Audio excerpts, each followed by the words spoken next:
అల్లాహ్ని దర్శించుకోవడానికి పోయి ఇలాంటి దుర్ఘటన జరగడం, వారందరూ కూడా దాంట్లో చనిపోవడం చాలా విషాదకర సంఘటన. నేను పెద్దలు హనుమంతరావు దీన్ని తీవ్రంగా దిగ్భ్రాంతి వ్యక్తం చేస్తూ ఉన్నాం. కారవాన్, రామ్నగర్, అడిక్మెట్ ప్రాంతాలకు చెందినటువంటి వ్యక్తులు చాలామంది ఉన్నారు. అక్కడికి పోతా ఉన్నాం. మేము పొద్దున్నే ముఖ్యమంత్రి రేవంత్ రెడ్డి గారు దీన్ని స్పందించినారు.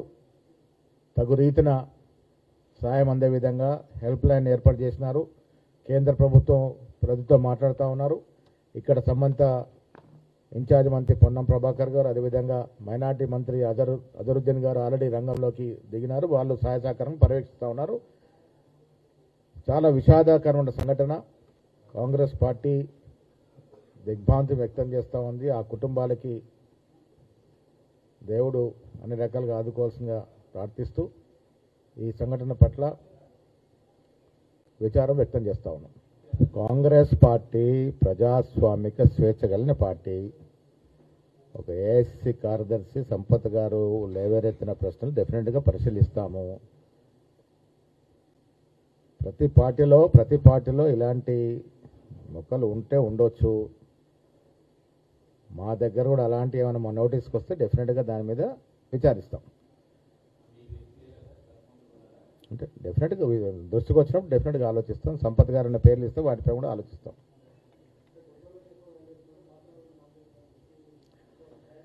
కాంగ్రెస్ పార్టీ మహాసముద్రము, పాత కొత్తల కలయికతో ముందుకు పోతుంది.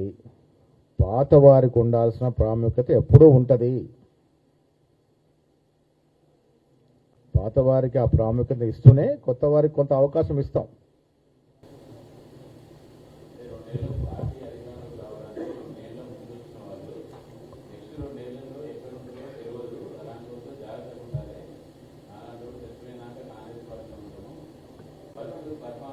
డెఫినెట్గా అది ఇప్పుడు కొన్ని సందర్భాల్లో రాజకీయ అవసరాల కోసం కొంత కొత్త వారికి అవకాశాలు ఇస్తాం. ఎన్నికలకు మీరు చూశారు, చాలామంది ఇతర పార్టీ నుంచి సీనియర్లు మా పార్టీలో చేయడం వల్ల కొంత మార్పు వచ్చింది. దాంట్లో అనుమానం లేదు. అలాంటి వారికి కూడా అవకాశం ఇచ్చాం. దానివల్ల పాత వారికి ఏం అవకాశాలు ఉండకుండా పోవు. పాత వారిని ప్రయారిటీ ఇస్తూనే కొత్త వారికి కొత్త అవకాశాలు ఇస్తాం. చూద్దాం, వచ్చినప్పుడు చూద్దాం. ఇంకేమున్నాయి? డిసిసిల ప్రక్రియలో మా కార్యక్రమం అయిపోయింది. మా యొక్క సూచనలు సలహాలు తీసుకున్నారు. అంతే నిర్ణయం ఏఐసిసి ప్రకటిస్తుంది. ఎప్పుడైనా రావచ్చు జాబితా. క్యాబినెట్ మన పరిధిలో అంశం కాదు. నాకన్నా ఎక్కువ మీకే తెలుస్తుంది. ముఖ్యమంత్రి గారు ఏఐసిసి మధ్య ఉండేటువంటి అంశం అది వారే ముఖ్యమంత్రి గారు నిర్ణయిస్తారు.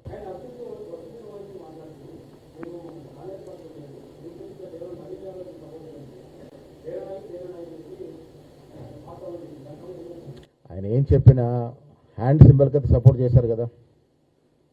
అది నవీన్ యాదవ్ చేశారా, కాంగ్రెస్ పార్టీకి చేశారా? హ్యాండ్ సింబల్కి సపోర్ట్ చేశారు. బీహార్లో జాతీయ రాజకీయాల దృక్పథంలో వారు అక్కడ క్యాండిడేట్ నిలిపారు. ఒక్కో రాష్ట్రం పరిస్థితి ఒక రకంగా ఉంటుంది. ఇక్కడ జూబ్లీహిల్స్లో ప్రజలు సంపూర్ణంగా మద్దతునిచ్చి మంచి మేరతో కాంగ్రెస్ పార్టీ గెలిపించి ఒక సందేశం ఇచ్చినారు. మేము కాంగ్రెస్ పార్టీతో ఉన్నాము. 2 ఏళ్లుగా రేవంత్ రెడ్డి గారి నాయకత్వంలో వస్తున్నటువంటి అభివృద్ధి కానీ సంక్షేమం కానీ మాకు చేరుతా ఉంది. దానివల్ల మేము సంతృప్తిగా ఉన్నామని ఒక సందేశం ఇచ్చినారు. రెండవ సందేశం, ఈ రాష్ట్రంలో బీఆర్ఎస్ పార్టీకి కానీ బీజేపీ పార్టీకి కానీ రాజకీయ అవకాశాలు లేవనే సందేశం కూడా ఇచ్చినారు. 25,000 మెజారిటీ ఇచ్చినారు ఇంత ఓవరావరి ఫైట్లో. అంటే ఇంకా బీఆర్ఎస్ పార్టీకి సెలవు అనే మాట చెప్పినారు. బీజేపీ పార్టీ డిపాజిట్ పోయిందంటే ఇంకా బీజేపీ పార్టీకి ఈ రాష్ట్రంలో అసలు మొలకెత్తే అవకాశం లేదనే మాట కూడా చెప్పినారు. ఈ 2 సందేశాలు ప్రజలు గ్రహించుకోవాలి. చూద్దాం, అప్పటి పరిస్థితి అప్పటిది. రాజకీయాల్లో అవసరాలను బట్టి సమయాన్ని బట్టి పరిస్థితులు మారుతూ ఉంటాయి. జిహెచ్ఎంసీ ఎన్నికల్లో కానీ రానున్న లోకల్ బోర్డు ఎన్నికలు కానీ కాంగ్రెస్ పార్టీ అత్యధికంగా మెజారిటీ స్థానం గెలుచుకుంటుంది. Thank you. ఎస్, నేను కూడా పాల్గొన్నాను. మంచి అంశం, మంచి ప్రశ్నలు లేవనెత్తినారు. ఇవాళ బీహార్లో ఎన్డీఏ అధికారంలోకి వచ్చింది అంటే అదే ప్రజల ఆభిష్టం మేరకు, ప్రజల ఆశయాలకు అనుగుణంగా రాలేదు. ఇది గ్రహించుకోవాల్సిన అవసరం ఉన్నది. బీహార్లో గెలిచిన అభ్యర్థులకు వచ్చిన మెజారిటీ కన్నాక తొలగించిన ఓట్లున్నాయి. సర్ పేరిట లౌకికవాద వ్యక్తుల యొక్క ఓటును తొలగించినారు. తద్వారా ఓట్లో చోరీ చేయడం కాకుండా ఎరాఫేరీ చేసి వాళ్ళు ఎన్డీఏ 4వ సారి అధికారంలోకి వచ్చింది. 4 పర్యాయాలు అక్కడ అధికారం నితీష్ కుమార్ అభివృద్ధి చూస్తే ముక్కును వేలేసుకుంటాం బీహార్లో. అలాంటి బస్సులు వారిని ఎన్నుకునే సమస్య లేకుండే ఏరాఫేరీ చేసి అక్కడ గెలిచినారు. అయినప్పటికీ కూడా ఓడిపోయిన మహాగఠబంధన్కి ఎక్కువ ఓట్లు వచ్చినాయి. పర్సంటేజ్ ఆఫ్ ఓట్స్ మాకే ఎక్కువ వచ్చినాయి. అవకతవకలు, ఓట్ చోరీ ఇవన్నీ వల్ల బీహార్లో గెలిచినారు. అది గెలుపు కాదు, అప్రజాస్వామికంగా అనైతికంగా గెలిచినారు. ఇది రాష్ట్ర దేశ ప్రజలు గుర్తుపెట్టుకోవాలి. ఓట్ చోరీ జరిగింది అనేది ఇప్పటికే రూబడి అయింది. బ్రెజిల్ మోడల్ పేరు మీద మన దేశంలో ఓట్లున్నట్టు ఇంతకన్నా సిగ్గుచేటని విషయం ఏమున్నది? యూత్ కాంగ్రెస్ వారు మంచి కార్యక్రమాన్ని ప్రజల్ని మేలుకొల్పే కార్యక్రమం చేస్తే వారికి అభినందనలు.